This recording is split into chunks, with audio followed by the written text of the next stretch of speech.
Сонун жооп туура, витаминдер жакшы, ден соолугуң болсо күндө майрам дейт. Даканса угабыз. Ассаламу алейкум, урматтуу кыргызстандык мекендештер, урматтуу кыргыз элем, сиздер менен ошол эле Санжар доктор.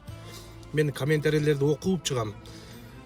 Анан барына жооп жок болсо, эгер видео жооп берем. Эгер жооп жок болсо, значит ошол видео менде бар. Анан кийин комментарийлерди окуганда аябай дары кымбат экен, 2000 сом экен, 1000 сом экен, 3000 сом экен.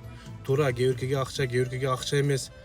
Анан маникюр, педикюр, анан баягы бетке кое турган эме дейт, тоннель бит, ошондой тоннель, монельди паланча 7-8 миң сомдон паланча сомго кылдырасыңар да, кымбат акчага. Анан ден соолукка келгенде кымбат экен дейт.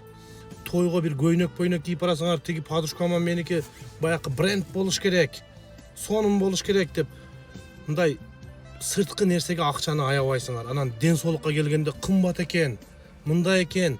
Ден соолук бул табылгыс байлык эй. Бул эч нерсе жетпейт, ол ден соолугуң болбосо ошо көйнөктү дагы маникюр, педикюрүңү баягы эле баягы каш боёгондор, кыскасы андайларың деле жардам бербей калат. Ти боёгуңдун күчүң деле калбай калат. Кымбат экен, мындай экен. Кылган расходту көрсөңөр, чай бир жерде эле чай ичсең 1000 сом болот, туурабы? Вот ошондуктан ден соолукка андай кымбат экен, мындай экен дебей, любой нерсенин ордунун алдын алуу керек. Жо обязательно больницага жатып калганда больницага барбай. Бүгүн бир пациент келди магачы. Санжар, бир текшерүүдөн өтүп коеюн, полный бир текшерилип коеюн дедилер. Ушинтип карадым да.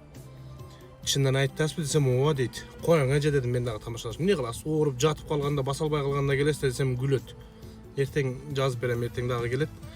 Ошондуктан айтарым, урматтуу мекендештер, качан ооруп калганда дарыланбай ого чейин витаминдерди, туура тамактануу, натуральный питанияларды жегиле. Анан ооруп калганга чейин жүрө бербей. Ошол айтарым, акчаны ден соолук үчүн аябагыла. Ден соолукка бекем болгула, бай болгула, эч качан оорубагыла, ден соолукта болгула. Сиздер менен ошол эле Санжар доктор, лайк, подписка басып, пайдалуу видеолорду көрүп туруңуздар.